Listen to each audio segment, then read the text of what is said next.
Bonjour les runners, bonjour les sportifs, bonjour au petit monde de la course à pied, c'est Seb et je suis ravi en ce vendredi de vous retrouver pour le 82e épisode du podcast À côté de mes pompes. Un épisode bien évidemment où on parle course à pied, mais l'épisode du jour va traiter d'un aspect qui est pour moi crucial, à savoir tout ce qui ne rentre pas dans la course à pied, mais qui peut s'intégrer dans ce qu'on appelle la récupération. C'est un facteur prépondérant pour pouvoir aller loin. Il y a un petit dicton qui dit « Qui veut aller loin ménage sa monture ».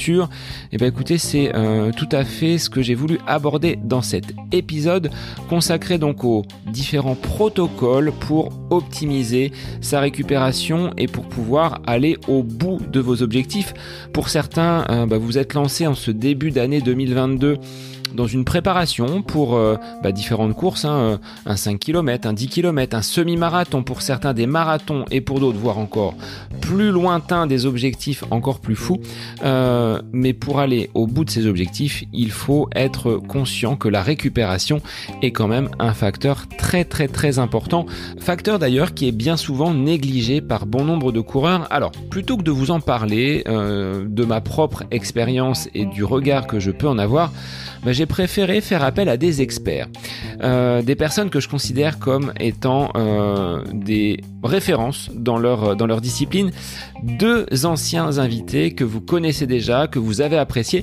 J'ai eu l'immense plaisir donc d'enregistrer un épisode à 3 voix, c'est une première. Vous me direz si ce format-là vous a plu, de faire appel à des personnes pour discuter de ces sujets toujours aussi intéressants en lien avec la course à pied. C'est donc Fabrice Kuhn, que vous avez entendu à 2 reprises sur le podcast pour un épisode consacré à l'alimentation et à la course à pied sous cette période de forte chaleur. Et mon deuxième invité est Xavier Téchenet, kinésithérapeute, formateur à la clinique du coureur, qui vont tous les deux aborder avec leur champ disciplinaire. Xavier, c'est plutôt l'aspect biomécanique et Fabrice, plutôt le côté physiologique. Qu'est-ce qui se passe dans le corps quand on a donc réalisé une séance? Comment on va pouvoir enchaîner, récupérer et optimiser finalement le travail que l'on a fait pendant ces nombreuses séances, le tout étant de vous donner des renseignements pratiques et que vous puissiez ressortir, du moins quand vous terminerez l'épisode, d'avoir vraiment l'essentiel pour bien récupérer. Avant de vous laisser profiter de cet échange avec mes deux invités, je voulais tout simplement les remercier pour leur disponibilité, leur enthousiasme également à l'idée d'enregistrer cet épisode à 3 voix. Pour moi, j'ai passé vraiment un bon moment, j'ai encore appris beaucoup de choses. J'espère que ces renseignements pratiques vous permettront de mettre en place ce protocole de récupération et surtout d'atteindre vos objectifs. Alors, gardez la motivation, gardez cette énergie qui vous anime dans la réussite de vos projets. Et moi, je vous souhaite une belle écoute en compagnie de Fabrice et Xavier pour cet épisode 100% récup. Bonne écoute à vous. Alors, 2 invités aujourd'hui dans le podcast. J'ai fait appel à des experts pour que l'on parle récupération. Alors, des experts que vous connaissez puisqu'ils sont déjà intervenus sur le podcast. J'ai le plaisir d'accueillir Fabrice Kuhn, médecin du sport, et Xavier, donc kinésithérapeute et intervenant auprès de la clinique du coureur. Merci à tous les deux d'être de nouveau présents dans le podcast et on va parler donc récupération, qu'il s'agisse entre les séances mais également entre des compétitions parce que on n'a peut-être pas forcément les bonnes pratiques en tant que coureur. Alors je vous laisse vous présenter rapidement pour celles et ceux qui ne vous connaîtraient pas. On va commencer par Fabrice. Bonjour à tous, bonjour Sébastien, bonjour Xavier. Je suis médecin du sport et je suis spécialité dans la nutrition du sport, mais je m'intéresse aussi à l'entraînement et je suis triathlète et trailer, plutôt longue distance. Je te laisse la main, Xavier. Merci mon Fab. C'est un immense plaisir que de revenir à ton micro, Sébastien. Puis tu m'offres la chance de faire un podcast avec le père Fabrice. C'est un vrai plaisir d'être là. Et moi, pour ma petite histoire, je suis kiné en campagne, assez fier de l'être. Et j'ai la chance d'intervenir comme enseignant auprès de la clinique du coureur. Et je coach aussi quelques athlètes de plus en plus nombreux avec beaucoup de plaisir. Et je me suis spécialisé dans la prise en charge des blessures du coureur. Alors, aujourd'hui, messieurs, on va parler d'un sujet que l'on connaît tous, c'est comment récupérer, comment optimiser sa récupération après un effort, qu'il s'agisse d'une séance d'entraînement ou d'une compétition qui nous a conduit à suivre un long plan d'entraînement. Donc, comment on peut, je vais pas dire en sortir indemne, mais comment on va pouvoir aller de l'avant et franchir les étapes, soit vers une nouvelle séance qui sera relativement proche, soit vers un nouvel objectif. Alors, je vous laisse la parole. Peut-être déjà commencer par la récupération entre deux séances. Qu'est-ce qu'il faut faire? Qu'est-ce qu'il ne faut pas faire? Xavier, je te laisse la parole. Alors du coup, moi, c'est on a pas mal discuté avec Fabrice de comment essayer d'orienter ce podcast, et je me suis amusé à aller chercher pas mal d'études scientifiques pour ma partie, on va dire, un peu plus mécanique. Je laisse à Fabrice, avec l'immense connaissance qu'il a de tout ce qui est hydratation, nutrition ou autre, parler dessus.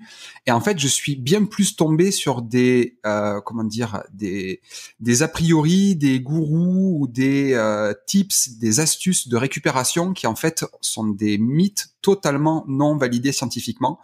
Et du coup, j'espère qu'on va pouvoir démonter quelques arguments là-dessus et avoir des conseils peut-être un peu plus pragmatiques et moins, je vais pas dire sectaires, mais j'ai quand même halluciné sur l'ensemble des sites de coaching ou autres sur les conseils de récupération qui, moi, m'ont fait un peu bondir de mon siège, quoi. Pour commencer, ils classent tout ça en hydratation, étirement, limiter les impacts, les bains de glace.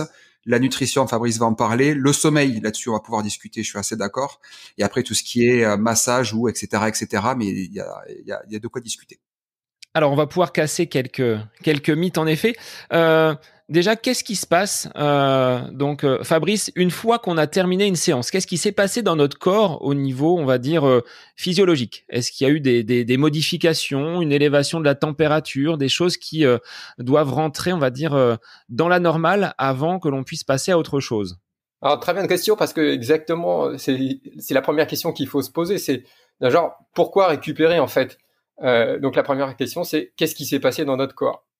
En fait, ça va dépendre un peu de la séance que tu as fait. Si tu as une séance qui est tranquille, que tu vas courir une demi-heure tranquille, il va rien se passer de particulier dans ton organisme et t'as pas vraiment besoin de récupérer. Si tu fais une séance un peu plus intense, là, il va se passer des choses. Tu vas, bien sûr, ta température corporelle s'élève comme tout effort, mais t'as pas besoin de récupérer pour ça parce qu'elle va diminuer. Mais il va se passer tout un tas de déséquilibres biochimiques. T'as des troubles ioniques qui vont se faire, t'as transpiré, t'as perdu un peu de sodium, tu t'es un peu déshydraté parce que t'as transpiré, si t'as pas bu durant ta séance, ce que beaucoup de gens ne font pas à l'entraînement, ils arrivent à boire durant les compétitions, mais c'est vrai qu'à l'entraînement, souvent les gens oublient de boire parce que c'est plus facile, parce qu'ils n'ont pas besoin d'être dans la performance. Ensuite, t'as des dégâts musculaires qui se sont faits. Tu peux avoir cassé un peu de fibres musculaires, parce que les courbatures, alors t'as pas forcément des courbatures après à chaque entraînement, mais tu peux en avoir. Ça, c'est plus marqué chez les gens qui font du trail, la course à pied, surtout le travail en descente et excentrique. Et donc, excentrique, c'est-à-dire que le muscle se contracte en se rallongeant. D'accord? Et ça, c'est particulièrement traumatisant. Mais tu as aussi de l'acidose qui s'est créée. Tu as aussi de la fatigue neuromusculaire. Tu as de la fatigue du système nerveux central. Tu as la production d'ammoniac aussi, qui produit de la fatigue, qui est le recyclage des acides aminés. Donc, en fait, tu vas baser ta récupération sur ce qui s'est passé. D'accord? Et c'est ce qui nous importe. Donc, voilà. Donc, tu te poses la question, qu'est-ce que j'ai fait? Et c'est comme ça que tu vas récupérer. Et côté nutrition, mais plutôt côté global, en fait, la récupération, tu peux commencer par les 4 R. C'est-à-dire que tu vas restocker le glycogène musculaire que tu as éliminé. Alors ça, c'est vrai si tu as fait une séance de fractionné, si tu as fait une sortie longue, si tu as fait un jogging d'1 heure, t'as pas vraiment consommé grand-chose, tu as consommé surtout des graisses, donc c'est moins utile. Donc ça, c'est le premier R. Le deuxième R, c'est reconstruire. Donc reconstruire le muscle que tu as dégradé. C'est particulièrement important si tu as fait de la course à pied, surtout si tu as fait des bonnes descentes en cavalant à fond. Ensuite, c'est reconstruire aussi l'immunité, tu vois, parce que c'est vrai que le sport, ça fragilise un peu l'immunité. Si tu fais des séances intenses, si tu fais des petites séances, ça renforce l'immunité. Le troisième R, c'est rééquilibrer tous les équilibres que tu as rompus à l'entraînement. Donc, on a parlé du pH, on a parlé du sodium, on a parlé de l'hydratation. Et le quatrième R, c'est reposer. C'est reposer son système nerveux central. Alors, au niveau du repos, justement, Fabrice, quand je termine ma séance, elle m'indique un temps de repos conseillé, optimum. Est-ce qu'il faut en tenir compte ou est-ce que c'est un algorithme qui ne correspond pas forcément à ce que j'ai pu faire sur la séance?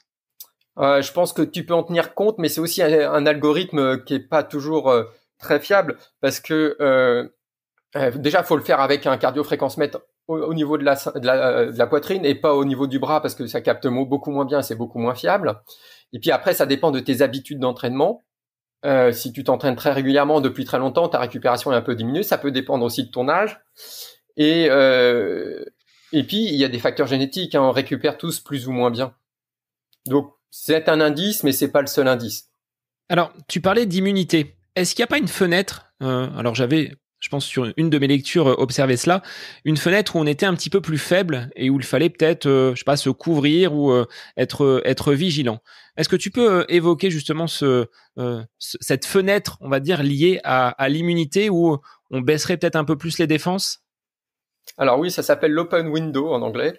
En fait, faut comprendre que quand tu t'entraînes, il se passe tout un tas de mécanismes qui vont stresser ton organisme. Alors, le stress va être intense si tu fais du fractionné ou si tu fais une sortie longue. Alors, une sortie longue, ça va être au-delà de 1h30. Là, tu as un stress intense avec une baisse des défenses immunitaires, tu as une baisse des anticorps que tu as dans la salive, tu as une baisse des cellules sanguines circulantes immunitaires, et tout ça te fragilise pendant un certain temps. Alors, ça peut être plusieurs jours après un marathon, et donc on remarque que chez les compétiteurs acharnés, en fait, le rythme des infections hivernales ou des rhumes, finalement, suit plus le rythme des compétitions que le rythme de l'hiver, que le rythme des saisons. Par contre, s'entraîner régulièrement en endurance tranquillement, à l'inverse, renforce l'immunité et à terme, tu es vraiment protégé contre les infections. Donc, en fait, si tu veux, c'est une courbe en J avec les sédentaires font beaucoup d'infections, ORL, les sportifs réguliers en font beaucoup moins, peut-être 50% de moins, voilà. Et les sportifs très très très très assidus en font plus et même plus que les sédentaires parce qu'ils sont à se fragiliser régulièrement. Donc qu'est-ce qu'il faut faire? C'est bien manger durant l'entraînement quand tu fais du fractionné, c'est éviter de rencontrer de la foule juste après un entraînement intense, c'est éviter de faire trop d'entraînement intense, c'est que tes séances en endurance soient vraiment en endurance et contrôlées au cardio pour éviter de dériver sur une séance trop intense. Donc ça revient à la polarisation de l'entraînement, éviter cette zone 2, c'est-à-dire plutôt autour du seuil qui est assez fragilisante. Et puis la récupération, donc la ration de récupération derrière permet aussi de rebooster un peu tes défenses immunitaires. Il y a notamment les glucides qui sont intéressants. Il y a les polyphénols. Tu sais, les polyphénols, c'est les antioxydants qui donnent la couleur aux végétaux, mais c'est aussi les polyphénols du thé vert, c'est aussi les polyphénols du café, c'est aussi les polyphénols de ces fruits et des baies hyper colorées, myrtilles, cerises, tous ces trucs-là, et qui sont à la fois bons pour la santé et qui te permettent de renforcer un peu ton immunité. Donc voilà, c'est à peu près les techniques fondamentales pour se protéger des infections l'hiver après les entraînements. Alors, en ration de récupération, tu parlais justement de l'hydratation. Comment on sait la quantité que l'on va devoir justement absorber pour remettre les niveaux à zéro, ceux d'avant séance ou d'avant compétition? T'as soif? T'as soif, c'est le plus important. Après, souvent, on conseille alors, tu vois des gens qui te conseillent de boire 1,5 fois ce que tu as perdu comme poids. C'est excessif. Et puis, t'as le temps de le boire derrière. Donc, je crois qu'il faut pas se focaliser là-dessus. Il faut boire, mais se fixer un chiffre exact, ça dépend. Déjà, ça dépend de ton taux de transpiration. Ça dépend de l'intensité de la séance. Si tu as fait une séance de jogging, tu vas avoir transpiré, certes, mais moins que si tu as fait une grosse séance. Ça dépend des conditions de chaleur extérieure.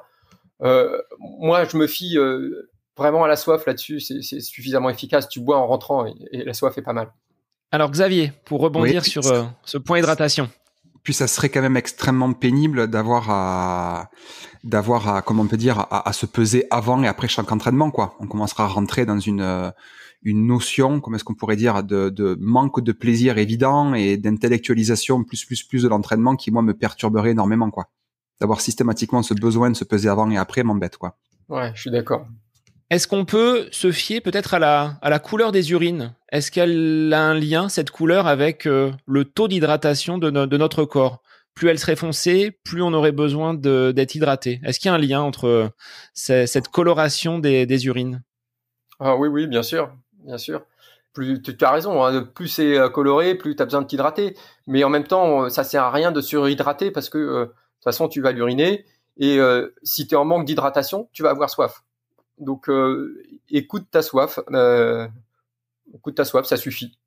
Après, à ma connaissance, la coloration des urines pouvait être aussi en lien avec l'activité excentrique du muscle et le fait qu'on casse de la fibre musculaire un petit peu et qu'on dégrade la myoglobine qui va venir colorer, et il peut y avoir des urines foncées sans que ce soit non plus le siège d'une déshydratation pathologique ou autre, quoi. Après, il faut se méfier des urines, comme on dit, rouge porto, où là, c'est pas très très bon signe. Il vaut peut-être mieux, ou du sang dans les urines ou autre, comme j'ai déjà vu des gens au GRP avoir des urines bizarres, et j'ai eu su après qu'ils ont fini pas très très bien au service des urgences, ouais. Mais c'est rarissime, ça reste quand même extrêmement rare, quoi. C'est une rhabdomyolyse, c'est qu'ils ont vraiment détruit énormément de fibres musculaires. Exactement. Et ça va abîmer le rein et ça peut mener à une insuffisance rénale. Donc c'est deux choses dont effectivement il faut se méfier. Et c'est vrai que le trail est particulièrement sensible à ça parce qu'on a des efforts très longs et, comme je le disais tout à l'heure, excentriques. Et puis les descentes, quoi, c'est vraiment traumatisant pour les muscles. Et en termes de boissons, donc, principalement de l'eau, est-ce qu'on ajoute un petit peu de bicarbonate ou des eaux un petit peu pétillantes qui vont apporter, alors on peut citer une marque, un type Saint-Yor, c'est une eau que l'on peut privilégier pour, alors pas accélérer, mais optimiser la récupération? Oui, tout à fait. Ils sont riches en minéraux. Enfin, la Saint-Yor particulièrement riche en minéraux, en bicarbonate. Donc oui, c'est utile. Et puis de toute façon, comme je le disais, durant l'effort, on produit de l'acidose. Donc c'est bien de compenser ça. Donc oui. C'est une eau riche en bicarbonate, c'est intéressant. Puis en plus, s'il y a d'autres minéraux, c'est bien aussi. Alors là, on est sur une phase où on enchaîne les séances, on va dire plutôt dans un plan d'entraînement. Après une compétition, est-ce que cette récupération va être la même sur le plan, on va dire, physiologique et alimentaire, ou est-ce qu'il faut modifier quelque chose? Quel est votre avis sur cet aspect? Alors, quand tu es en compétition, tu te rentres un peu plus dedans normalement. Donc, tu vas avoir un peu plus tu vas avoir vidé un peu plus ton glycogène musculaire, tu vas avoir dégradé un peu plus de fibres musculaires, tu vas avoir créé un peu plus de déséquilibre. Donc, c'est quelque chose auquel il faut prêter attention. Cependant, normalement, si tu fais une compétition, le lendemain, tu ne repars pas à l'entraînement tout de suite. D'accord? Donc, il y a des choses qui sont un peu plus importantes et d'autres un peu moins. Donc, dans ce cas-là, il est important de restaurer, de reconstruire du muscle, mais il est moins important de restaurer tout de suite au complet tes stocks de glycogène musculaire. Et par contre, il est important de restaurer tes équilibres. Donc là, tu peux apporter une ration de protéines avec quand même des glucides parce que ça va améliorer tout ça, et un peu de minéraux. Donc l'idéal, en général, ce qu'on conseille au niveau de nutrition, c'est 0,8 grammes de glucides par kilo de poids de corps et la moitié en protéines, donc 0,4. Pour les minéraux, tu les trouves dans les aliments que tu ingères et dans l'eau que tu bois. À ça, tu peux ajouter, donc on en parlait tout à l'heure, des polyphénols. C'est d'où l'intérêt d'avoir des rations de récupération avec des fruits et des fruits colorés, très colorés. Voilà, c'est à peu près la ration de récupération qu'on conseille après l'effort. Vas-y. Moi, j'ai une petite question, justement, en tant qu'affaire, j'en profite pour m'instruire aussi. Tu parles qu'il faut rééquilibrer avant de chercher à restocker le glycogène. Pourquoi? Parce que c'est plus long à restocker le glycogène, ou parce qu'on s'en fout, il va se refaire dans tous les cas dès le prochain Voilà. effort, dès que tu repars, de toute façon, au pire, tu auras un peu de glycogène bas et ça sera pas désagréable non plus. Parce que après une compétition, tu vas pas repartir le lendemain. Donc, si tu manges normalement, les fois d'après, ton glycogène aura eu le temps de se reconstruire. Ouais, ok. Donc, c'est plus urgent pour toi de reconstruire, de rééquilibrer ce qui a été. Ouais, rééquilibrer, reconstruire, parce que c'est ça qui fait que tu vas être en bonne santé. Le glycogène musculaire, t'en as moins besoin parce qu'il sera utile pour la prochaine séance si tu fais de l'intensité. Mais en général, tu fais pas une séance à haute intensité le lendemain d'une compétition. Oui, non, donc au pire, si tu veux t'entraîner le lendemain, tu vas faire de l'endurance et dans ce cas-là, tu fonctionnes aux graisses, aux lipides et t'as pas besoin d'avoir ton glycogène musculaire au taquet à ce moment-là. Par contre, si t'enchaînes les séances, là, t'en as besoin. Oui, complètement. Et encore, ça dépend de la séance que tu vas faire. Si tu veux faire une séance de haute intensité, t'en as besoin. Si tu veux faire une séance d'endurance, t'en as pas besoin. Parce que tu vas fonctionner aux graisses. Oui, tu vas resynthétiser au fur et à mesure. Ouais. Alors, sur un repas post-compétition, vous voyez, celui qui nous fait plaisir parce que on a atteint son objectif, on a fini son plan. Est-ce qu'on peut quand même se faire plaisir ou est-ce qu'il faut quand même être là encore vigilant après la course, après avoir peut-être œuvré pendant 10, 12, 14 semaines au niveau de son entraînement avec un régime presque d'ascète de façon à préparer le corps de la meilleure des façons. Ce repas-là d'après-course, on peut lâcher les vannes ou on reste encore très sérieux? J'ai souvenir en 2014 quand j'ai eu la chance de rencontrer Fabrice au Templier, il m'a pas adoubé le McDo, mais ça en était pas loin. Il m'avait dit que le plaisir, une fois, ça pouvait le faire, mais qu'il valait mieux un bon burger maison par rapport au plaisir. Mais ouais, il y a une étude là-dessus. Par rapport au plaisir, tu veux dire du repas? Non, pour le burger. Pour le burger, ouais. Ouais, il y a une étude qui avait utilisé un burger en récupération et qui a trouvé que c'était plutôt une bonne solution. Alors pourquoi? Parce que finalement t'as ta ration de glucides, t'as ta ration de protéines. Finalement ton organisme, faut comprendre qu'après un effort intense, ton organisme il a une fenêtre de métabolique, c'est-à-dire qu'il va être totalement concentré à restocker ton glycogène musculaire. Donc finalement, il est très sensible à l'insuline. Donc tu vas pas sécréter énormément d'insuline. Tu vas en sécréter, mais bon, voilà, c'est un moment où vraiment tes muscles vont absorber tout ce qui se passe. Donc c'est peut-être le moins mauvais moment pour manger des aliments à index glycémique élevé. Après, faut pas non plus que ça soit des graisses hydrogénées, des oméga 6 à gogo, des acides gras satureux à gogo. Donc tu peux te faire plaisir en mangeant pas mal, mais en essayant d'avoir une qualité intéressante. Et d'où l'intérêt, comme tu disais Xavier, d'avoir un vrai bon burger plutôt qu'un burger de chez McDo. Mais c'est un moment, oui, où tu peux... Mais après, le plaisir est important toute l'année, même à l'entraînement, même pendant tes repas de tous les jours. Il est important de se faire plaisir à table. Et je prône une alimentation équilibrée, mais certes, mais goûteuse, quoi. On va pas manger. Enfin, je chasse l'orthorexie. Il faut manger, se faire plaisir à table. La table, c'est un plaisir social. Faire manger avec la famille, c'est important. Et voilà. Enfin, il y a aussi ce côté où tu as le droit enfin, il faut se faire plaisir tout le temps. Bon, là, c'est un moment où tu peux te faire plaisir particulièrement. Après, si tu fais des compétitions tous les week-ends, non, c'est pas le bon moment. Mais après une énorme compétition, oui, tu peux te faire plaisir. Enfin, de toute façon, tu dois te faire plaisir tout le temps. C'est la première chose. Donc, on vote pour le burger maison, les frites maison également. Donc, on se fait plaisir malgré tout avec ce bon repas d'après-course. La bière dans tout ça, est-ce qu'elle est utile? Après, ça dépend de chacun, je dirais. Moi, j'en bois plus que Fabrice, mais Fabrice nous a sorti des études sur la bière en récup l'autre fois. J'ai trouvé ça absolument excellent. Alors moi, j'aime bien en boire une aussi de temps en temps. Récupération, il y a le côté social, il y a le côté plaisir, on partage. Et puis ce qui est sympa sur les trails ou sur les compétitions, c'est que finalement, tu bois cette bière avec des gens avec qui tu as fait la compétition. Pas forcément tes amis, mais il y a aussi tes amis, puis il y a des gens que tu as rencontrés sur la compétition. Et c'est un moment de partage. Et le partage, ça fait aussi partie du sport. Après, dans la bière, il y a des choses qui sont intéressantes. Il y a de l'eau, donc ça c'est intéressant. Il y a des polyphénols dont on a parlé tout à l'heure, et les polyphénols sont intéressants pour la récupération. En revanche, l'alcool est beaucoup moins intéressant. Et l'alcool retarde la reconstruction des stocks de glycogène, et l'alcool retarde la reconstruction musculaire. Donc le problème, c'est ça, c'est que si tu as fait une grosse compétition et que tu bois beaucoup de bière, tu risques d'avoir retardé un peu la reconstruction musculaire. Ça, c'est pas top. Si tu bois une bière ou deux, il n'y a pas de souci. tout va bien se passer. T'as pas une dose d'alcool énorme. Alors, choisis quand même des bières assez douces en alcool. Y aura pas de souci.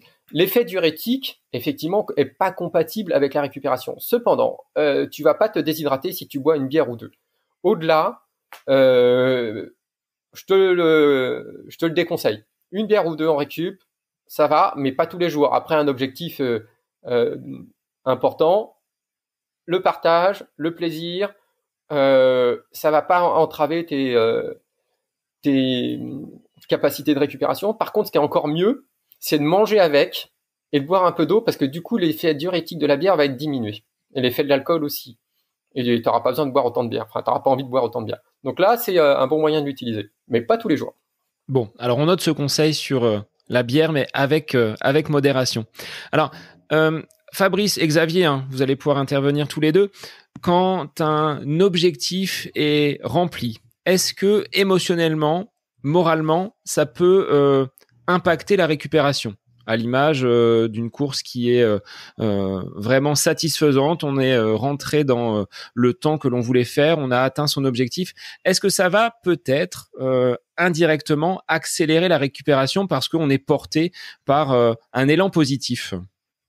Moi, j'ai souvenir d'une conférence qu'on avait faite à la veille du confinement en 2020 avec Fabrice justement et Cindy Laplace que tu as reçue, qui est préparatrice mentale, et qui nous avait abordé le sujet, alors que je ne maîtrise pas, donc je vais juste en parler de quelques mots, le côté hamburger, c'est-à-dire de commencer par tout ce qui est positif une fois à la fin de la course, critiquer les points, les potentiels d'amélioration et après repartir justement de l'avant. Ce côté couche positif, négatif, positif. Commencer par le positif, mettre du négatif et après repartir sur quelque chose de positif par rapport à ta course, parce que même un échec, même un abandon, finalement, on peut en tirer du positif.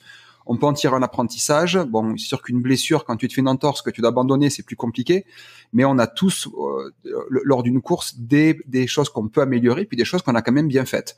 Ne serait-ce que bien préparer le sac, y être allé avec beaucoup de motivation, avec beaucoup de trucs. Je pense que effectivement, moi, ce qui me fait peur avec les coureurs qui terminent un objectif et qui ont bien perfait par rapport à leur objectif, c'est qu'ils veulent remettre le couvert très vite, repartir très rapidement sur de l'intensité sans avoir, même s'il n'y a pas eu de bobo, même sans avoir respecté un temps cohérent, on va dire, de récupération. Alors, pour revenir là-dessus, sans parler de préparation mentale, il y a encore quelques années, on pouvait lire sur des magazines et des journaux spécialisés qu'à chaque kilomètre de course, il fallait respecter un jour de repos. En gros, c'était un marathon égale 42 jours de repos. Donc, en gros, quand tu fais l'UTMB, tu passes 6 mois à te reposer, ce qui est complètement une aberration. Mais ça fait partie, ça des mythes aussi qui ont été véhiculés pendant des années. Maintenant, c'est clair qu'après un ultra de 160, sauf si tu es professionnel, c'est pas complètement stupide de te prendre 15 jours, 3 semaines où tu fais aucune intensité. Par contre, rester 3 semaines à ne rien faire, certainement contre-productif d'un point de vue mécanique, parce que il y a quelques petites preuves maintenant qui montrent que reprendre dans les 48-72 heures un tout petit jogging est meilleur que du vélo elliptique ou meilleur que du repos. C'est-à-dire qu'ils ont testé de faire courir des gens après un marathon à 2 jours et à 5 jours et de faire faire de l'elliptique pendant la même durée ou rester dans une chaise à attendre que le temps passe. Ben, courir pour les coureurs est meilleur que l'elliptique, est meilleur que le repos, que de rester assis dans une chaise. Donc il y a, je pense, un intérêt à remettre le couvert plus tôt que ce qu'on croit, sans par contre y mettre de l'intensité. J'ai une liste longue comme le bras de coureurs qui se sont blessés en reprenant comme des benets, moi le premier, hein, je parle pour moi, à reprendre trop tôt parce qu'on a fait une belle perf et qu'on a envie de mettre le couvert pour la course dans 6 semaines, 8 semaines après. En fait, c'est logique ce que tu racontes, parce que finalement, quand tu cours après, en récupération après, tu vas réorienter la reconstruction vers ton activité principale. Et donc, tu vas, par exemple, réorienter les fibres musculaires dans le bon sens. Et c'est pour ça que la rééducation est importante. Et là, tu fais ta rééducation active dans le bon sens, en fait, si tu veux. Et tu réorientes vers ce que tu veux devenir. Donc ça paraît tout à fait logique. Ouais, il y a un raccourcissement, j'ai l'impression, de la du repos, et qui est peut-être venu aussi des élites. Moi, j'avais plusieurs fois discuté de ça avec Thomas Laure-Blanchet, qui disait qu'avant, quand il faisait un Templier, on va dire début 2010, quand il terminait, ils arrêtaient pendant 15 jours, 3 semaines de courir parce que c'était leur gros objectif de l'année, et puis après ils remettaient un peu le couvert pour la Saint-Élion, et puis très rapidement, au bout de quelques années, ils se sont tous mis à recourir dès la première semaine, justement pour éviter cette sensation quand tu reprends après un long arrêt, d'avoir les cuisses qui collent, quoi, comme si tout était complètement, c'est qu'une impression, hein, mais d'avoir un mal fou à remettre la machine en route. Donc là, on casse complètement ces chiffres hein, que tu as annoncé tout à l'heure, Xavier, cette journée par kilomètre parcouru. Donc le bon sens nous pousserait à être en mouvement, quitte, même si les gens ne veulent pas courir, peut-être marcher déjà dans un premier temps, ça peut être une première phase pour amorcer cette reconstruction et cette récupération. Quand t'es pas habitué, le premier marathon, je pense pour tout le monde, hein, je pense que le premier marathon, le lundi d'après le premier marathon, les escaliers deviennent ton ennemi. Même jusqu'au mardi, je pense qu'on est tous passés par là, on a tous fait un premier marathon n'étant pas préparé idéalement. Et clairement, pour le premier marathon, peut-être effectivement que remettre le couvert au 4e jour est cohérent, peut-être pas le lendemain ou 2 jours après. Maintenant, un coureur habitué, un trailer, un triathlète qui a de l'expérience, clairement, il y a un intérêt, je pense, pour une compétition le dimanche, même un bel objectif, à aller faire un petit bébé footing de 15-20 minutes dès le mercredi ou le jeudi, et marcher par contre, oui, le lundi, mardi. Puis même, je pense, c'est même vivement conseillé de marchouiller un peu, histoire de peut-être de permettre de resynthétiser 2-3 trucs. Je pense que Fabrice est bien plus calé que moi là-dessus. Mais d'un point de vue mécanique, le repos absolu est, je pense aujourd'hui plutôt contre-indiqué, quoi. Fabrice, je te laisse réagir, vas-y. Ouais, je suis tout à fait d'accord avec Xavier, et je pense même que finalement la récupération elle commence avant l'effort, en fait, parce que finalement sur un marathon, si on reprend l'exemple du marathon, c'est vrai que moi mon premier marathon, t'es bien gentil Xavier, mais j'ai pas eu 2 jours de courbature, j'en ai eu 5 et les escaliers ont été mon ennemi pendant 5 jours plutôt que 2. Mais lors de mon dernier marathon, je n'ai pas eu de courbature. Pourquoi ? Parce que finalement, en m'entraînant bien avant et en faisant de la musculation, ce que font pas souvent les coureurs, malheureusement, j'ai éliminé mes courbatures. Alors j'avais les jambes un peu lourdes après le dernier marathon, mais j'avais vraiment pas de courbatures et j'ai pu me réentraîner rapidement derrière sans avoir de dégâts. Donc c'est important aussi de se dire que finalement, ce que tu vas faire en amont de ta compétition et toute ta préparation va te permettre de lutter contre, par exemple, les courbatures. Et en fait, le livre Paléophyte que j'ai écrit, je me rappelle plus en quelle année, mais initialement, quand j'avais commencé à pratiquer cet entraînement-là, c'était pour 2 raisons. Premièrement, pour éviter les courbatures et d'avoir 5 jours à marcher comme un handicapé pendant 5 jours. Et ça, je voulais l'éviter. Et donc, c'est comme ça que j'ai commencé la musculation. Et à partir du moment où j'ai fait ça, j'ai diminué mes courbatures. Et maintenant, d'ailleurs, la première fois qu'on s'est vu Xavier, c'était sur un trail, les Templiers, et j'arrivais encore à courir le lendemain après avoir fait l'Endurance Trail, qui était l'épreuve de 105 km avec 5000 mètres de D+. Je courais pas brillamment, mais j'arrivais à courir. Et maintenant, par exemple, après un Ironman, j'ai plus de courbatures. Après un marathon, la dernière fois, j'ai pas eu de courbatures. Donc, si on travaille bien en amont, on a aussi une meilleure récupération plus tard. Et je pense qu'il faut prendre ça aussi en compte parce que c'est vraiment important. Si tu me permets de rebondir là-dessus, alors pareil, c'est pas du tout c'est plutôt là de l'optimisation de l'entraînement, mais il faut aussi, je pense, laisser le temps au temps, construire un corps capable d'enchaîner les marathons ou un corps capable de faire de l'Ironman entre guillemets en sécurité ou des trails au-delà de 40 km. Je pense que ça prend un certain temps et que même en bornant, en faisant beaucoup de kilomètres, il faut quand même avoir quelques années, je pense, de pratique pour que finalement, ce côté récupération soit bien plus comment on peut dire, facile à prendre en considération que quelqu'un qui débute, même qui borne beaucoup au bout d'1 an ou 2, n'aura pas la même qualité de récupération que quelqu'un qui a 5-6 ans de pratique et pas mal de kilomètres en arrière de la casquette, comme on dit. Ah oui, c'est clair. Moi, je le sens bien sur mes séances. Maintenant, quand je pars sortir, quand je dépasse les 20 km, 25, même récemment 30 km à l'entraînement, je sens beaucoup mieux que quand j'avais commencé et que je courais 15 km. La récupération est vraiment facilitée, j'ai les jambes moins lourdes, peut-être parce que je suis plus économe, peut-être parce que les fibres musculaires sont plus solides, peut-être parce que ma fonction neuromusculaire est plus efficace. En fait, tu te construis plus efficace et du coup, tu es moins traumatisé. Mais c'est exactement le principe de l'entraînement. Le principe de l'entraînement, c'est je crée un déséquilibre qui lui devient un signal pour te reconstruire plus fort, plus vite, plus rapide, plus endurant, peu importe ce que tu as fait comme signal. Et en fait, c'est ton organisme, il dit, voilà, j'ai été stressé par ça, je vais me reconstruire plus fort pour pas que ça m'arrive et je veux éviter ce stress-là. Donc finalement, au fur et à mesure, tu te reconstruis plus fort plus endurant, plus rapide. Et c'est ça qui te fait progresser. D'ailleurs, c'est même ça qui te maintient en bonne santé parce que ton organisme, il devient plus efficace, plus efficient. Et en fait, c'est pour ça qu'il faut prendre le temps de faire les choses comme il faut. Alors, Xavier, sur un plan, cette fois-ci musculaire, sur un plan corporel, qu'est-ce qui peut montrer que on a besoin de récupérer après une séance? Sur quel facteur il faut s'attarder? Qu'est-ce qu'on peut regarder et qu'est-ce qui peut nous alerter? Alors, je sais pas si je comprends bien ta question. Je pense que là, le meilleur marqueur, le meilleur indicateur, ça serait finalement ce qu'on appelle les DOMS en anglais, les douleurs musculaires d'apparition retardée, la bien vieille courbature, qui te donne un indicateur de quand est-ce que c'est correct de reprendre soit en endurance, soit en intensité. Je pense que tant qu'on a des très grosses courbatures, au moins chez le coureur débutant, c'est pas intéressant d'aller faire du fractionné sur des courbatures déjà existantes.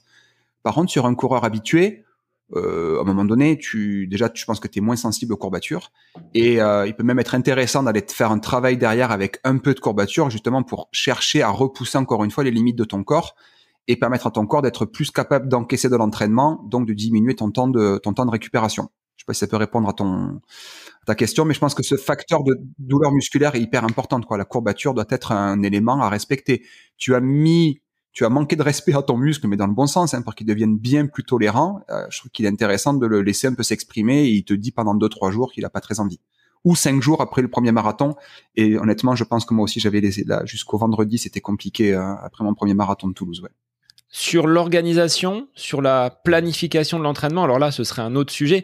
Oui. De préférence, de pas mettre 2 séances de qualité et de fractionner de façon consécutive. On va plutôt alterner pour peut-être pas sursolliciter l'organisme. Alors, si on parle pendant, entre guillemets, la planification de l'entraînement et qu'on est en amont et que tu es sur un bloc, si tu fais un entraînement par bloc, sur un bloc de vitesse ou un bloc de force ou peu importe, je pense que 2 fois par semaine, c'est presque minimum. Fabrice, je pense qu'il est assez d'accord là-dessus. Et par contre, il y a un truc qui m'a vachement surpris en fouinant un petit peu sur ce qu'on appelle l'entraînement polarisé, c'est-à-dire le fait d'avoir 80% de l'entraînement à une intensité basse à laquelle on se sent très confortable et 20% à une intensité très élevée. Et on évite cet entre-deux qu'on appelle la zone 2 si on prend d'une zone 1 à 3. Cette zone 2 où on est suffisamment essoufflé pour être au-delà de l'endurance, mais pas assez essoufflé pour être, entre guillemets, en inconfort et en vitesse très élevée. Les marathoniens de niveau olympique, mais en fait, font 11 à 13 entraînements par semaine. Et finalement, ils font relativement peu de séances de fractionné. Par contre, quand ils font du fractionné, ils allument de partout. Mais en fait, ils font énormément de footing très très lent. Lent par rapport à leur niveau, c'est rapide pour moi, mais c'est lent pour eux. Où ils bornent énormément avec peu d'intensité pour eux, pour justement être économe en énergie, pour mieux tolérer la charge d'entraînement et être capable finalement de faire, on va dire, presque un marathon par semaine à l'entraînement comme le fait Kipchoge. Et il fait un marathon en 2,25, de 22-25. Pour lui, c'est un footing. Pour nous, c'est un peu plus compliqué. Mais il y a ce côté extrêmement polarisé de l'entraînement, je pense, qui peut vraiment aider pour justement optimiser la récupération et pouvoir faire peut-être 2-3 entraînements de qualité par semaine, mais par contre augmenter le nombre de footings lents et, comme disait Fabrice, par contre bien respecter l'intensité et les allures de l'endurance fondamentale. Et là, c'est un vrai souci, c'est que la plupart des gens vont trop vite quand ils font du lent et pas assez vite quand ils font du vite. Vas-y Fabrice, tu veux rebondir sur cet aspect? Oui, alors en fait, je rebondis sur ce qu'a dit Xavier. Il a raison. Il a abordé un truc qui est important. La périodisation par bloc. En fait, le principe de la périodisation par bloc, c'est de faire. C'est des études qui ont été faites chez des cyclistes notamment, où tu fais une semaine où tu fais de la haute intensité et 3 semaines où tu fais plutôt de l'endurance avec un rappel de haute intensité une fois par semaine. Mais sur la première semaine, c'était 5 séances de haute intensité qui a été testée. Et tu améliores les performances plus vite que si tu fais 2 séances de fractionné par semaine sur 4 semaines. En fait, ce qui se passe, c'est que ça revient à la même chose que s'entraîner sur des courbatures. C'est que, en fait, tu vas concentrer le stress et reproduire le même stress. Donc, tu vas créer plus d'adaptations parce que tu as eu le stress qui s'est reproduit souvent sur la première semaine, donc la haute intensité. La même chose, c'est les courbatures. Tu reproduis ton stress et tu vas te reconstruire plus fort. Et tu vas éviter les interférences sur les autres semaines où tu vas reconstruire autre chose. D'accord? Et sur tes semaines d'endurance, tu vas éviter les interférences avec trop d'intensité. Tu vas faire de l'endurance. Tu as un rappel pour pas perdre ce que tu as déjà acquis. Et donc là, tu te rends bien compte que parfois, le trop récupérer peut devenir un problème pour progresser. C'est-à-dire que tu vas te reconstruire, certes, mais tu vas pas te reconstruire plus fort parce que finalement, de récupérer un peu moins, c'est ce qui te permet de stresser un petit peu plus et de progresser. Mais il faut pas que ça soit excessif, il faut trouver le juste milieu. Et effectivement, il faut que les courbatures te permettent de recommencer. Mais c'est la même chose avec l'entraînement à glycogène bas, en fait. Tu vas faire une première séance pour créer un stress, et là, le stress, ça sera pas les courbatures, ça sera plutôt la baisse du glycogène musculaire, c'est-à-dire tes réserves de glucides, de glucose dans tes muscles. Les BC, c'est un stress adaptatif. Et si tu le restockes pas tout de suite, tu continues à progresser parce que ton glycogène, il est bas et tu laisses les adaptations se faire. Et tu vas te réentraîner dessus, donc tu remets le même stress de façon rapprochée et donc tu progresses plus vite. Donc c'est l'intérêt aussi parfois de dire que il y a un truc que j'aime bien dire dans la récupération, que si finalement la récupération, c'est récupération et adaptation. Parce que durant la récupération, c'est là que se passent les adaptations qui vont te faire devenir plus fort. C'est là que tu reconstruis les muscles, mais tu les reconstruis plus fort. C'est là que tu reconstruis tes mitochondries, mais tu les reconstruis plus performantes, plus efficientes. C'est là que tu reconstruis tes stocks de glycogène, mais ils deviennent de plus en plus gros parce qu'un sédentaire a moins de stocks de glycogène que nous, sportifs adaptés. Et donc, tu te reconstruis plus fort. Et si tu bloques ces adaptations, par exemple, en ayant une récupération trop intense et trop précoce et permanente, tu vas freiner tes adaptations. C'est la même chose avec le froid, Xavier pourra t'en parler. Mais donc, la récupération est importante, mais il y a des fois, il faut peut-être savoir l'oublier. Mais pas excessivement. Mais parfois, juste se dire, bah là, je l'oublie parce que c'est ça qui va me faire stresser un petit peu plus et devenir plus performant. Alors, je te parle d'un stress physiologique, pas d'un stress psychologique.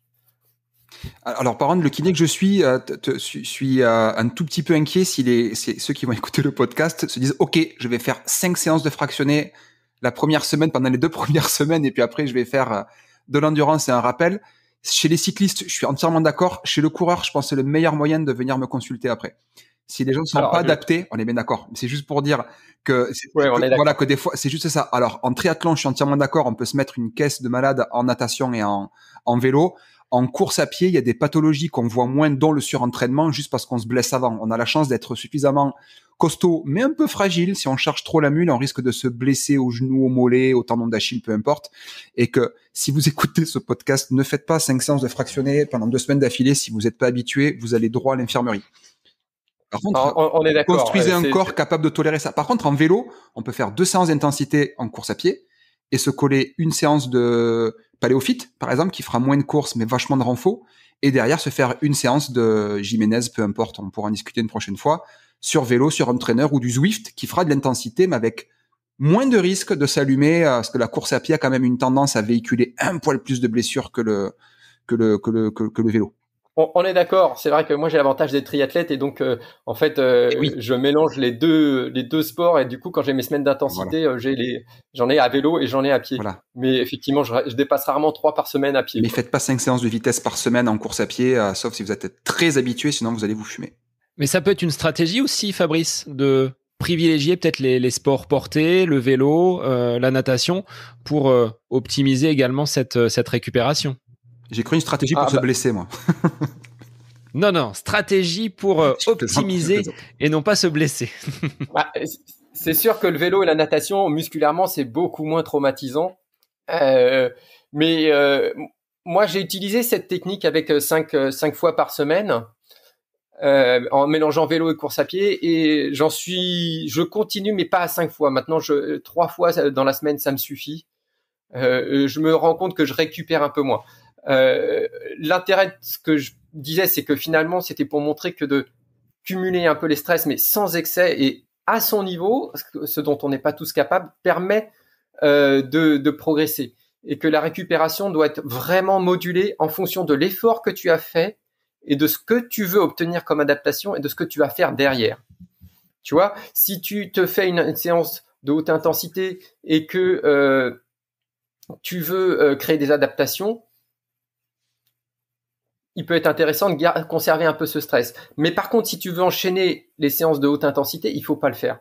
Et puis surtout, il faut rester à l'écoute de toi-même. Moi, je me suis rendu compte récemment que quand j'en faisais trop, je stoppais un peu ma progression. Et donc, j'ai réussi à trouver le juste milieu. Mais effectivement, Xavier a raison. 5 séances de course à pied, je ne l'ai jamais fait. Ça serait musculairement compliqué. Et peut-être que des athlètes élites sont capables de l'enchaîner, mais en tout cas, pas moi. Mais parce que ils ont probablement, je pense, des facultés de récupération qui sont bien plus efficaces que les miennes. Alors, Xavier, tu l'évoquais tout à l'heure en préambule, la place du sommeil dans la récupération. Comment on l'intègre? Peut-être là aussi, ce sommeil doit être de qualité pendant la préparation pour que, à l'issue d'un objectif ou d'une séance, ce sommeil soit totalement réparateur. Est-ce que vous avez des astuces, peut-être des mythes à balayer sur cet aspect? Déjà, je pense que le plus important à rappeler, c'est le nombre d'heures que les Américains ont perdu en sommeil. Je crois que c'est 1h15 de sommeil qui a été perdu en 20 ans en moyenne pour l'ensemble des Américains, ce qui est absolument flippant.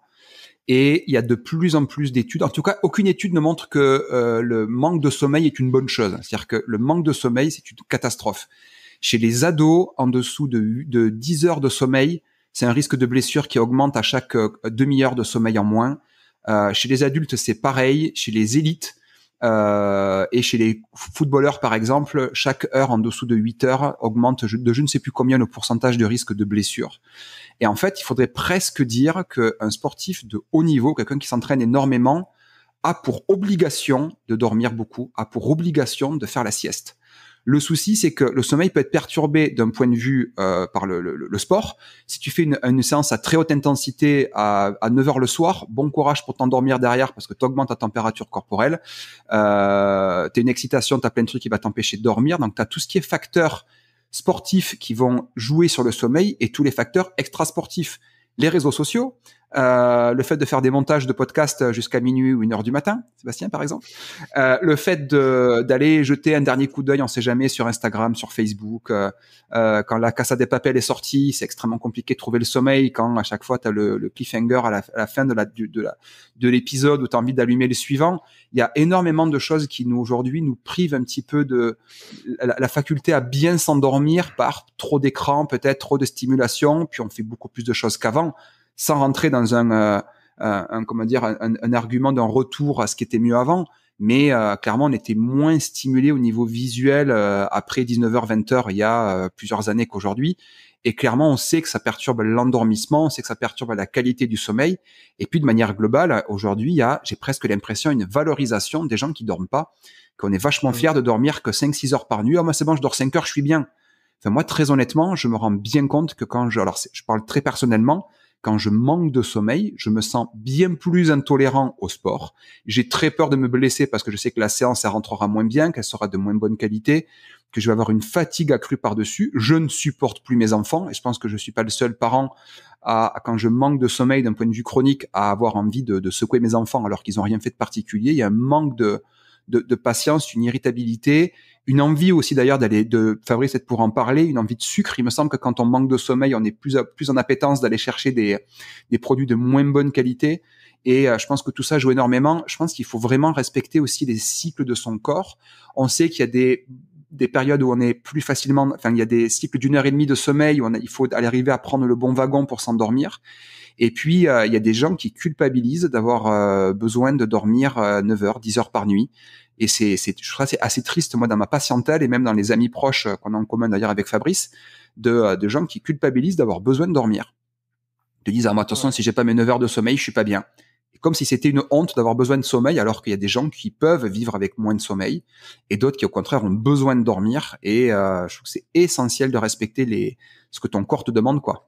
Je suis 100% d'accord avec toi et c'est vrai que moi, je suis plutôt un couche-tôt parce que j'ai besoin de dormir, que je sais que j'ai besoin de dormir, donc je regarde pas de film le soir. Ou alors c'est exceptionnel parce que c'est au-delà de mon cycle de sommeil.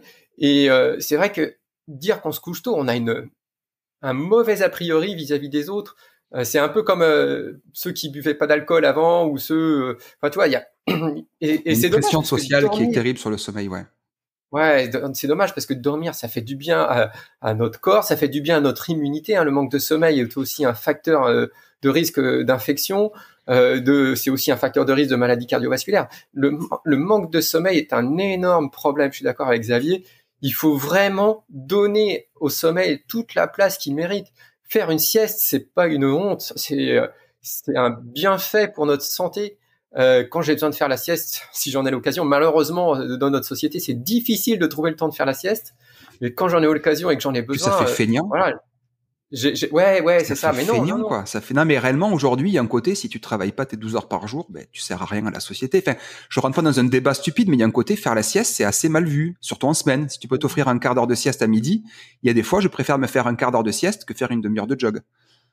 Il y a des jours, je n'ai plus besoin. Il y a aussi un truc, c'est tu te couches tôt, t'es pas un marrant. Bah si, je peux être marrant et me coucher tôt quand même. C'est deux choses qui sont complètement opposées. C'était comme avant, tu bois pas d'alcool, tu fais pas la fête, et t'es pas un marrant. Bah si, je peux m'amuser sans boire. Je peux être un marrant sans me coucher tard le soir. Et d'ailleurs, c'est vrai qu'il y a un autre problème, c'est en fait finalement, est-ce que t'as besoin de te réveiller avec un réveil?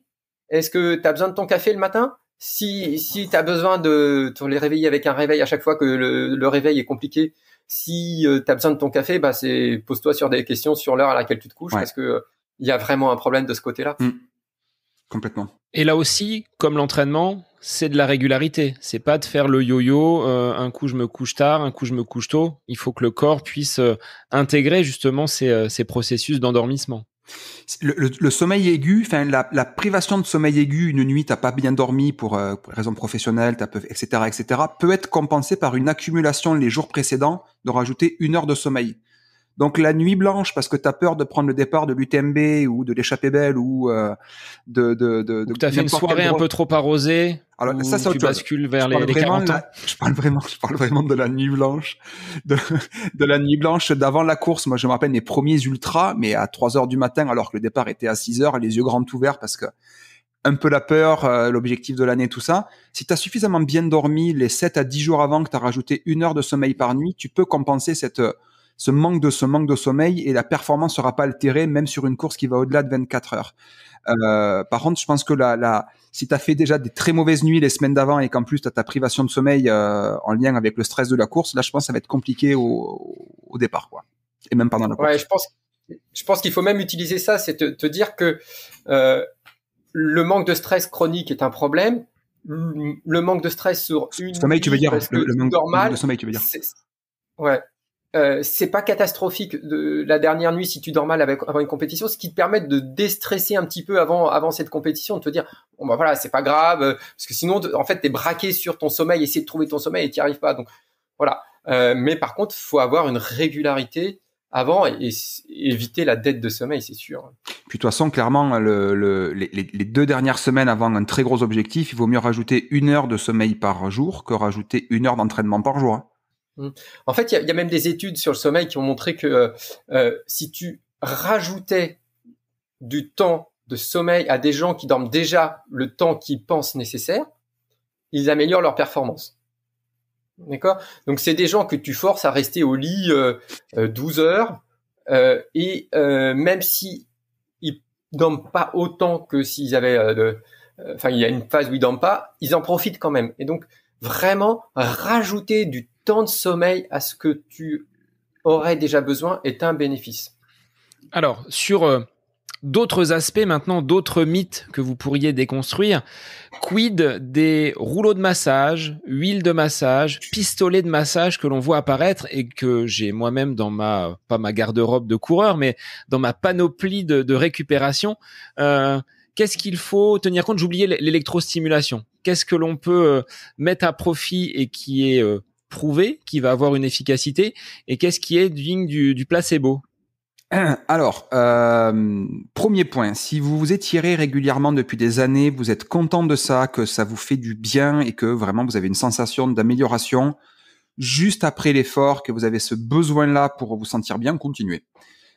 Si vous ne le faites pas et que vous trouvez que c'est une perte de temps et que vous préférez faire un peu de renforcement musculaire ou vous faire du bon manger après, comme dirait Fabrice, prendre du plaisir à table et varier votre alimentation, je pense que c'est tout aussi bien. Et ne commencez pas à vous étirer, vous automasser, vous faire des points gâchettes, du pistolet de massage ou autre.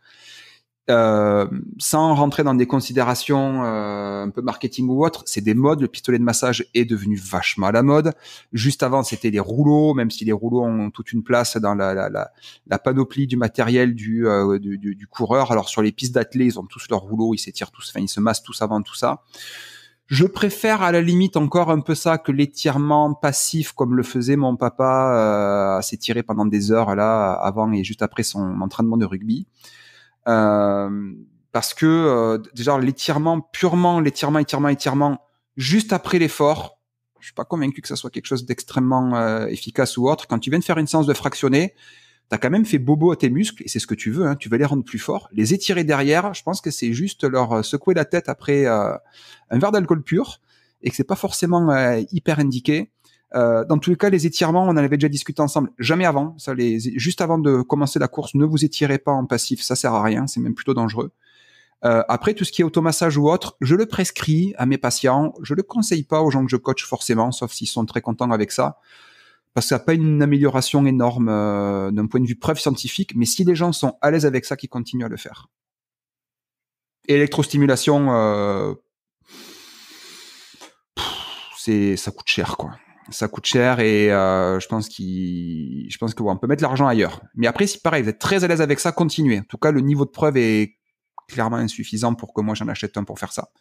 Mais je l'ai déjà utilisé pendant des courses à étapes parce que quand tu as des courbatures après la première journée et qu'il t'en reste 4, tu cherches tout ce qui existe. Donc tu mets beaucoup de croyances dedans et si tu y crois beaucoup, ça marche très très bien. Mais il faut y croire très très fort. Fabrice, ton retour, toi, sur peut-être alors pas des outils, mais des produits qui seraient soi-disant miracles pour récupérer. Est-ce que ça a une réelle utilité ou est-ce qu'on reste sur les fondamentaux, l'alimentation, l'hydratation, comme tu le disais tout à l'heure? Alors le produit miracle n'existe pas. D'ailleurs, l'aliment miracle n'existe pas non plus. D'accord? Donc le super aliment miracle n'existe pas non plus. Alors c'est vrai que ma vision, ma formation, mon intérêt me lance plus sur la nutrition. Après, comme tout le monde, parfois il y a des petites douleurs, des petits machins. On essaye un petit peu tout ce qui peut passer, tout ce qui pourrait marcher. Et c'est vrai que j'ai pas trouvé moi de remède miracle. Il y a des choses. Alors le massage semble être le plus efficace pour diminuer les courbatures. Ouais, exactement. La cryo, finalement c'est moyen et puis ça retarde les adaptations. Et puis ça coûte très cher. Et en plus j'aime pas le froid, donc moi ça me convenait pas. La compression semble un petit peu efficace, moins que les massages, mais ça donne un certain confort. C'est assez facile à mettre en place. T'as relativement peu de danger. Donc c'est une autre technique intéressante, c'est les manchons de compression, qui sont a priori plus efficaces quand même en récupération que durant l'effort. Et je crois que là, on a fait à peu près le tour de la question. La récupération active, c'est pas fabuleux non plus. Ça permet d'activer un petit peu la circulation sanguine, mais c'est pas un outil formidable.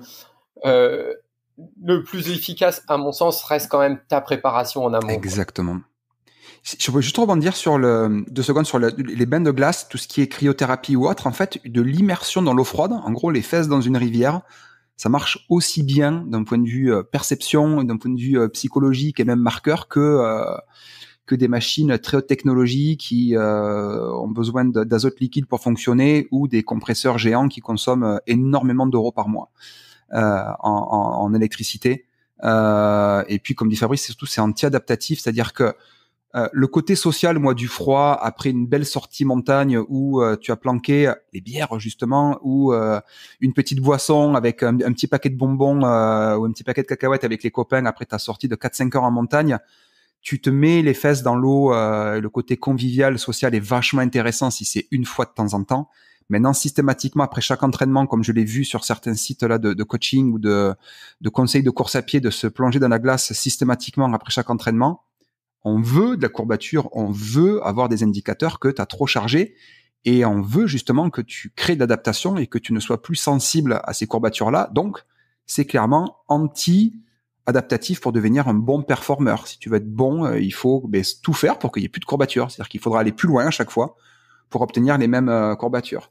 Et pour revenir au massage, c'est ce qui montre le meilleur perception de récupération après l'effort. Moi, il est hors de question que tu me touches une cuisse ou un mollet après une course.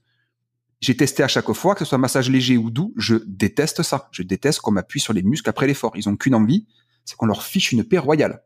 Et encore une fois, c'est là où même s'il y a des preuves, même si demain on me dit mais c'est exactement la meilleure chose de l'univers pour récupérer, il n'y a pas moyen qu'on me touche les cuisses après une course, j'ai juste pas envie.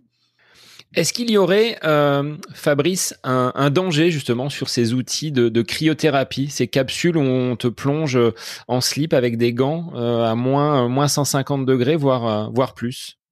Bah déjà, la première chose, c'est quand même de protéger tes extrémités, parce que il y a quand même eu je crois qu'il y a déjà eu des nécroses avec ça. Ouais, au niveau digitaux, ouais, au niveau des doigts et au niveau des orteils, ouais. Ouais, donc c'est la première chose. Après, au niveau cardio, je pense que le contraste thermique est peut-être un peu important. Alors, c'est vrai qu'il y a un effet anti-inflammatoire, il y a un effet placebo phénoménal parce que c'est quand même quelque chose de particulièrement, on va pas dire traumatisant, mais particulièrement contrastant. Après, sur les autres problèmes cardiaques, sur les autres problèmes de santé, non, je suis pas au courant. Mais bon, de toute façon, je pense que c'est un frein pour la plupart des gens, c'est le prix. Et puis, pour une efficacité qui est quand même pas formidable. Pour terminer ce précieux échange que nous avons pu avoir aujourd'hui sur les techniques de récupération, est-ce que je peux vous laisser résumer dans vos champs disciplinaires respectifs les bonnes pratiques pour vraiment être synthétique sur cette fin d'épisode? Tu veux commencer, Xavier? Allez, avec plaisir. Je vais parler, je vais pas dire de mon expérience, mais en tout cas, en tant que kiné, il y a quelques années, j'aurais donné énormément de conseils on ne peut plus bête et méchant sur le côté, peut-être un petit peu de massage, d'étirement, etc., parce que j'avais pas de connaissances là-dedans. Plus le temps passe, plus d'un point de vue mécanique, je vous dirais que la meilleure récupération reste le sommeil. De tout ce qu'on a dit là, je mettrais le sommeil en 1 et tout ce qui est alimentation, hydratation en 2 et 3, mais assez proches. Et après, sur tout le reste, si vous avez une envie, une habitude de vous étirer, de vous automasser, etc., faites-le. Reprenez quand même, surtout après un objectif de fin de saison, ne tardez pas trop à reprendre l'activité parce que ça va être compliqué de remettre le couvert, mais de la reprenez de manière, on va dire, cohérente et pragmatique, avec peu de vitesse, mais du plaisir et un petit peu d'endurance fondamentale. Et puis dormez, quoi. C'est surtout respecter cette fatigue qu'il peut y avoir après un ultra ou après un très très gros objectif ou après un marathon. Il y a quand même une fatigue qui apparaît. Je trouve que c'est quand même vraiment bien là. Plus je lis d'articles sur le sommeil, plus je me fais peur en fait. Que même moi, je pense être en dette de sommeil et qu'il faut que je me fixe là-dessus. Fabrice, de ton point de vue? Moi, je rajouterais ce qu'on a déjà dit plusieurs fois. C'est surtout la récupération commence avant l'effort et bien avant. Ensuite, je dirais ne pas oublier que la récupération, c'est aussi le moment des adaptations. Et donc, le sommeil participe aux adaptations, puisque c'est là qu'on se reconstruit. Mais que du coup, il va falloir penser à ce que vous voulez faire, ce que vous voulez obtenir de votre séance. Donc voilà, est-ce que je dois récupérer à fond parce que je me suis donné à fond? Est-ce que je dois récupérer un petit peu? Enfin, la récupération dépend de ce que vous avez fait et il n'y a pas une formule de récupération unique. Ça dépend de l'effort que vous avez fait. Une séance de 1 heure de vélo, c'est pas la même chose qu'une séance de 1 heure de course à pied. Une séance de course à pied en montagne, c'est pas la même chose qu'une séance de course à pied sur la piste. Une séance de jogging de 1 heure, c'est pas la même chose qu'une séance de fractionné de 1 heure. Et donc, la récupération doit dépendre de ce que vous faites, de votre objectif à long terme et de votre prochaine séance. Et donc, elle doit être réfléchie en fonction de tout ça. Bon, c'est on ne peut plus clair. Un grand merci, messieurs les experts, Xavier et Fabrice, pour votre intervention commune sur le podcast qui viendra de toute façon en aide à de nombreux auditeurs. Moi, ça me fait plaisir de vous avoir accueillis tous les deux sur cet épisode pour qu'on puisse échanger. Je pense qu'on vous retrouvera sur de prochains épisodes parce que les sujets sont tellement vastes sur la course à pied que je ferai appel à vous plutôt que de transmettre mes maigres connaissances. J'ai préféré faire appel à vos deux visions parce que vous êtes également des sportifs. Ben, merci pour l'invitation, merci pour ce moment de partage assez sympa. Ouais, merci beaucoup, c'était très sympa à 3 là. Merci Sébastien. Alors, sur quel réseau, sur quel lieu on peut vous retrouver? Quelle est votre actualité, on va dire, pour les semaines et les mois à venir? Alors moi, je vais à l'hivernal des Templiers, mais je pense quand l'épisode sera posté, j'aurai déjà fait l'hivernal des Templiers, d'un point de vue perso. Premier dossard depuis 2019, premier vrai dossard, donc j'ai très très hâte de remettre 4 épingles et d'avoir la petite boule au ventre en écoutant Hera à 8h du matin dans les rues de Roquefort. Et ensuite, moi, je suis un petit peu sur Instagram et sur Facebook, et puis vous pouvez me retrouver aussi sur Nolio pour la partie coaching. Et Fabrice, alors moi, de ton côté? Moi, je prépare le Marathon des Sables et puis un Alpha Ironman au Sable d'Olonne cette année. Et pour l'instant, je publie pas trop parce que je suis un petit peu occupé à faire autre chose. Mais on peut me retrouver soit sur la page Facebook où je publie des séances de muscu toutes les semaines, type Paléophyte, ou sur le blog qui est chez mon éditeur Thierry Soucard, où je publie parfois des articles. Mais c'est vrai que là, en ce moment, j'ai pas eu trop le temps. Ben, grand merci à vous, Xavier et Fabrice. Pour les auditeurs, si vous voulez plus de renseignements et des choses encore plus pointues, n'hésitez pas à contacter nos 2 experts. Et moi, je vous dis à la semaine prochaine pour un nouvel épisode du podcast À côté de mes pompes. Merci à vous.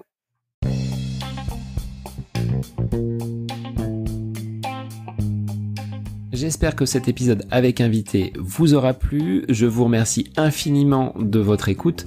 Pour faire remonter le podcast dans les classements, je vous invite à laisser une petite évaluation sur Apple Podcast, 5 étoiles, un petit commentaire, ça me fera énormément plaisir et vous permettrez au podcast d'être remonté, diffusé, déployé sur ces différentes plateformes de façon plus importante encore qu'il n'est actuellement.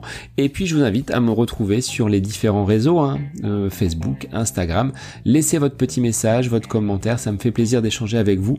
Si vous avez des questions, si vous voulez échanger sur quelconque sujet en lien avec la course à pied, mais pas que, parce que le sport c'est une philosophie de vie et c'est une passion qui nous anime de façon commune, donc n'hésitez pas à venir échanger avec moi. Sur ce, je vous souhaite une bonne fin de semaine, un bon week-end et je vous dis à la semaine prochaine pour un nouvel épisode du podcast À côté de mes pompes.